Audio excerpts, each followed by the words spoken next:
वंदे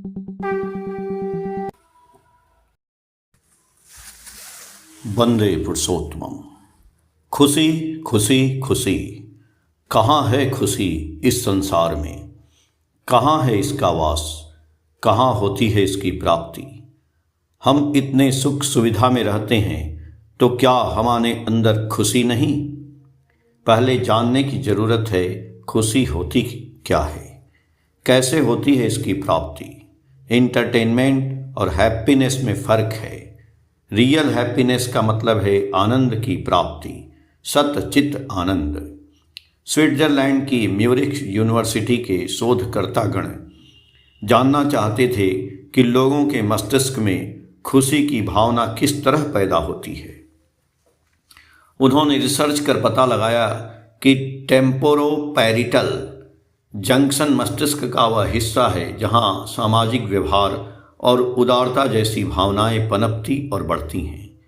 हाल ही में उन्होंने यह भी निष्कर्ष निकाला है कि खुशहाली हासिल करने के लिए आत्मत्याग करने की जरूरत नहीं है, सिर्फ थोड़ा अधिक उदार बनना पड़ेगा।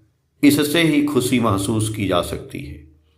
शोधकर्ताओं को यह भी पता चला है कि जो लोग अपने समाज के दूसरे लोगों की परवाह करते हैं, वे लोग उन लोगों के मुकाबले ज़्यादा खुश होते हैं जो केवल अपनी ज़रूरतों की परवाह करते हैं और केवल अपनी तरक्की पर ध्यान केंद्रित करते हैं। उन्होंने कहा, दूसरों के लिए कुछ अच्छा करना लोगों में आनंददायक अनुभूति पैदा करता है। आमतौर पर देखा जाता है कि सत्संगी गण औरों की तुलना में ज़्यादा खुश रहते हैं क्योंकि वे अपने दैनंदिन जीवन में परिवेश व पारिपार्श्विक के लिए वास्तव में कुछ न कुछ करते ही हैं।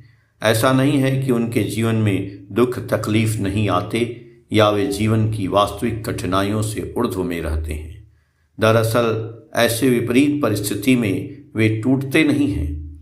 अपने जीवन में अपने प्रिय परम सुप्रीम बिलव्ड परम प्रेम में श्री ठाकुर जी के जीवन वृद्धि ऐसे कुछ अनुष्ठान, यजन, याजन, इष्टवृत्ति, स्वस्तैनी व सदाचार से जुड़े रहते हैं जो उनके जीवन में शक्ति प्रदान करते हैं।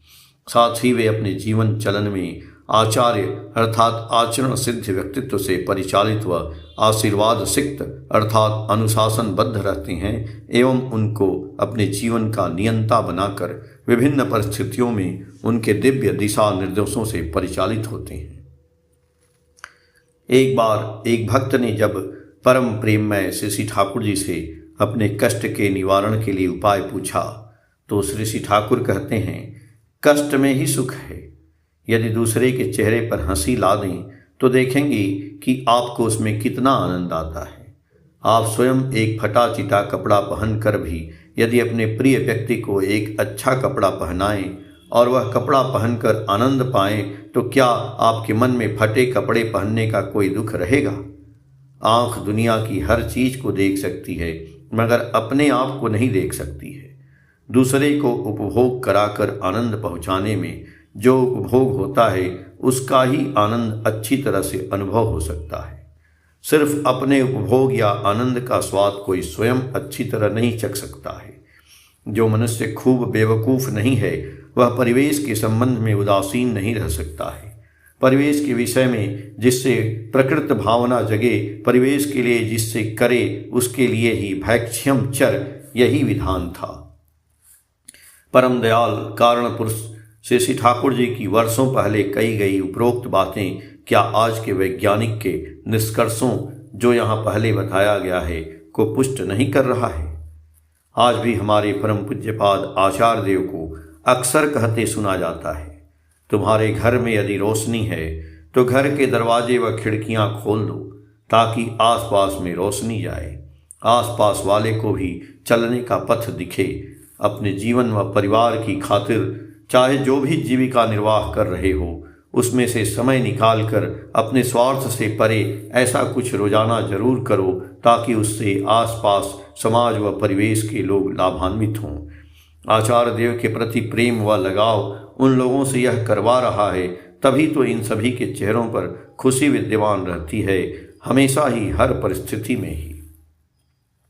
जानते हैं खुश होने का सर्वोत्तम उपाय क्या है?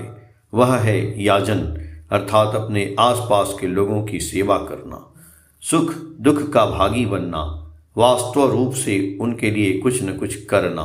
और इन याजन को वास्तवायित करने का सर्वोत्तम साधन है डीपी वर्क्स, जो देश भर में पारस्परिकता व प्रेम की आंदोलन का रूप ले लिया है।